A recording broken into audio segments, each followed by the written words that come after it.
So, dito sa kanan natin yun. Ito yung dating Sogo sa part na to sa kanan. Ay Astrotel pala, sorry. Tapos ayan, yung building din dito sa kanan na na-demolish. Ito yung building na to, tapos hanggang dun sa likod sa may Gentle Hands. Wala, lawak na dito mga kasikap oh. So sayang hindi ko nadala yung drone ko, hindi ko na-charge. Sana nakapagpalipad tayo dito.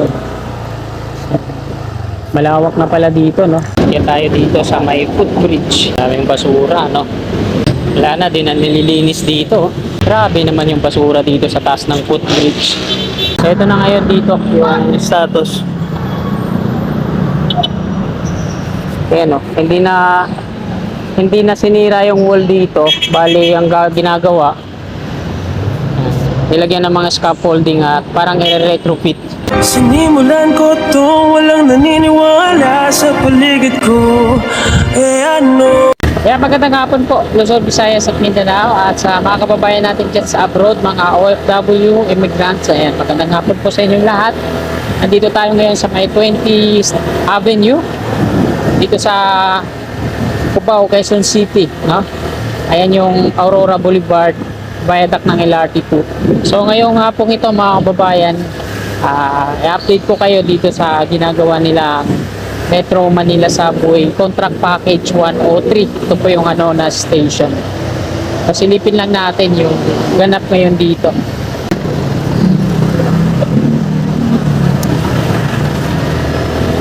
Aurora Boulevard na po ito dito. So ito yung mga katabing establishment dito sa kanan natin. At din lang sa unahan yung na station ng Metro Manila Subway. Ito, yung mga malalapit dito yung A&S lamps. Tapos yun dyan yung WCC at yung taas-as.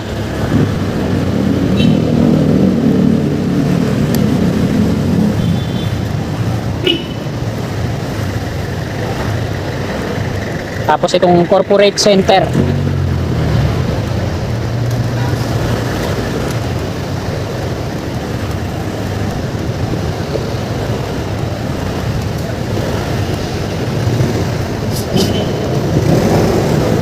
Ito yung Lagarian Bridge.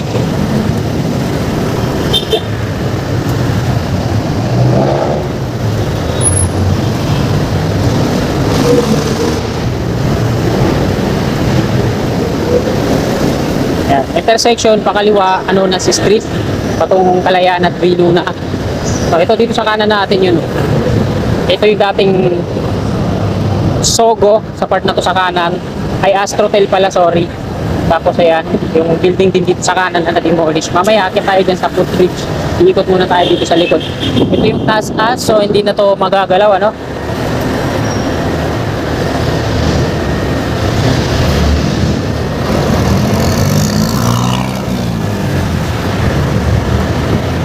Ayan, ikot tayo dito sa mismong sa likod kung saan patungo yun.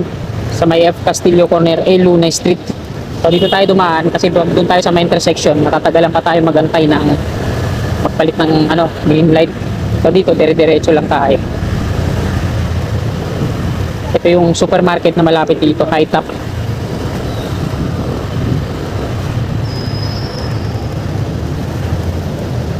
Yan, F. Castillo na po ito dito. Barangay Bagong Buhay. Hanggang doon yun yung subway sa may Bugalyon Street.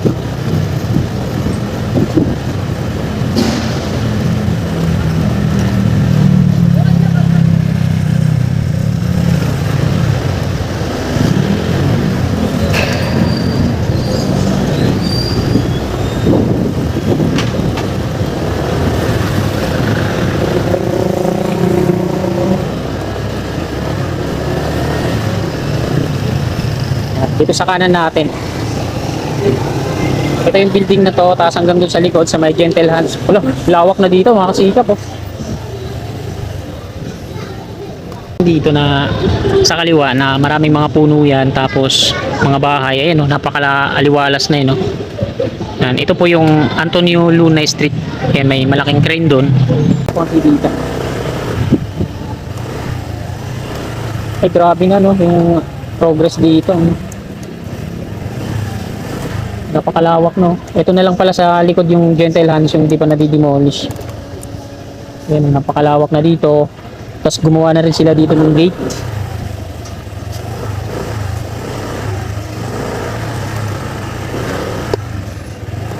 Ayan, oh. Tungo dyan. So, sayang hindi ko nadala yung drone ko. Hindi ko na-charge. Sana nakapagpalipad tayo dito. Malawak na pala dito, no? Ayan yung building din sa likod, yung kulay dilaw. Ayan yung Gentle Hands. Ano yan? Foundation. Kasi ito na lang dito din sa may kanto.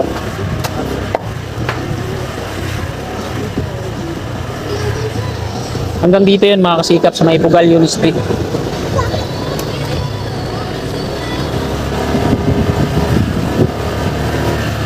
Ito, yung pinakadulo ng subway.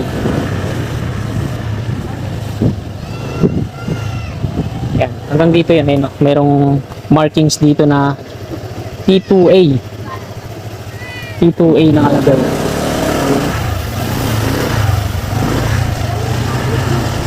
Ito pala yung Pugalyon Street sa dulo. So hanggang dito yun, oh. Ayan yung bakod nila. Hanggang dito. Pero may nakatira pa dyan, yun, eh. Yan yung, ito yung markings dito, yung dulo din. Ito naman ay T2. T2 lang, tapos T002. Yung street dito, high court pala to.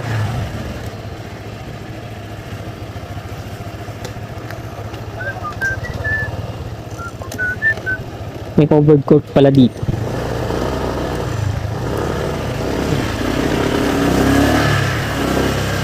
Ito, yung hanggang dito po yan sa may markings. Tapos ito, hanggang ito naman yung kanto, T2A.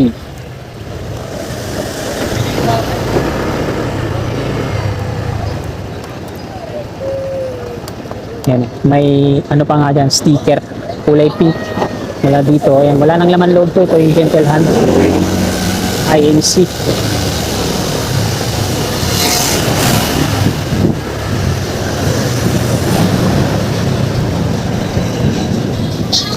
Balik tayo dito sa may footbridge at silipin natin. Sana makapag-akyat natin doon.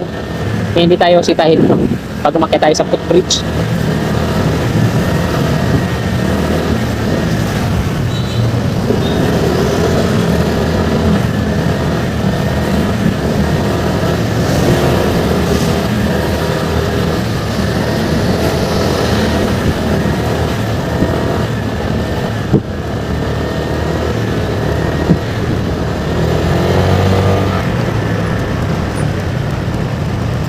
Alright, Burger King. Hindi tayo magpapark yan. Dito tayo sa may Jollibee magpapark. Dito kaya sa Shakey's. Ito yung LRT2 Anonas Station.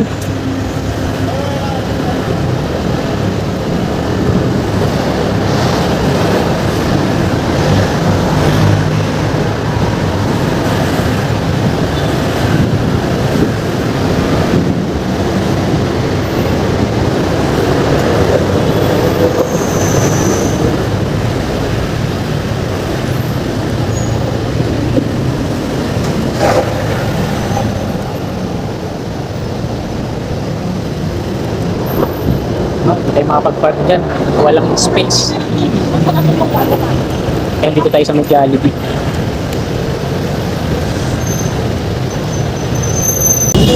Dito tayo nakapag-park sa may 7-Eleven.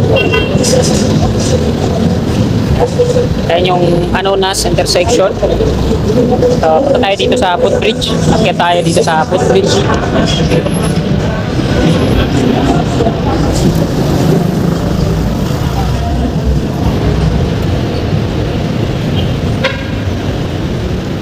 At dito dapat tayo magpa-park kaso yan yung gwardiya.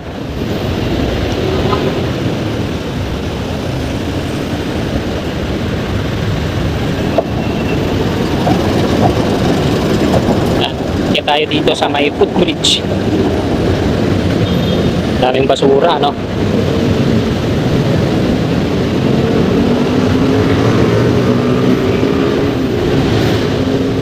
Wala na din ang nililinis dito. So dito pa lang mga kasikap, pakita ko na sa inyo sa malayo. Andiyan yung gwardiya. Grabe naman yung basura dito sa taas ng footbridge.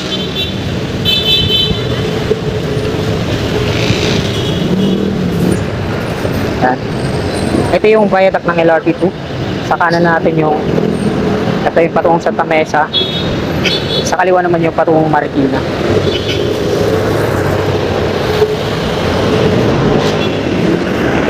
Ito yung building na taas-as. So yung wall dito hindi na giniba, no? Bali, nire-retrofit. Yan. Ito yung LRT2 na station. Simbahan naman sa kaliwa. So itong simbahan na to hindi na to maapektuhan, ano? Ito lang yung footbridge na kinalalagyan natin. Parang mapapalitan to. Magkakaroon ng elevator dito sa tawid sa unahan. Tapos dito.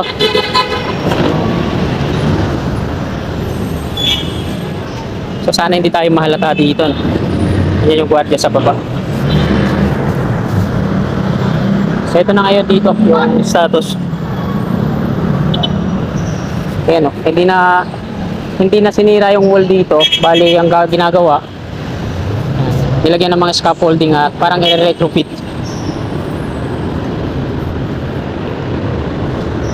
At yan yung mga bentonite container tanks nila. Bauer yung nakalagay.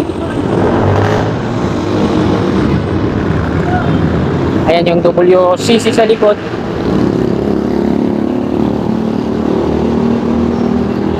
So dun sa likod mga kasikap, nakita naman natin na demolish na, no? Maaliwalas na.